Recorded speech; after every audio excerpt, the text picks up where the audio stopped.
তুমি তোমার সোনাইকে ধরে রাখো ভালো করে, যদি হারিয়ে যায় এখন। হ্যাঁ সেটাই তো বলছি আমিও।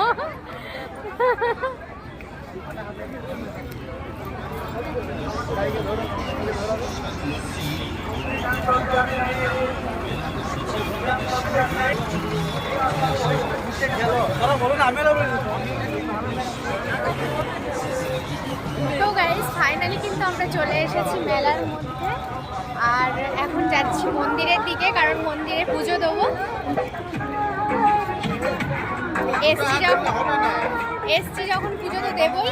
প্রচণ্ড ভিড় এখনো পর্যন্ত, রাত্রি 9টা বাজতে যায়, তাও কিন্তু প্রচণ্ড ভিড় এখনো। আর চলো দেখি পুজো দিতে পারি কিনা। তো অনেক তো দোকান, কত তোমাদেরকে দেখাবো বলো, প্রচুর দোকান, সব দেখালে শেষ করা যাবে না। চলো।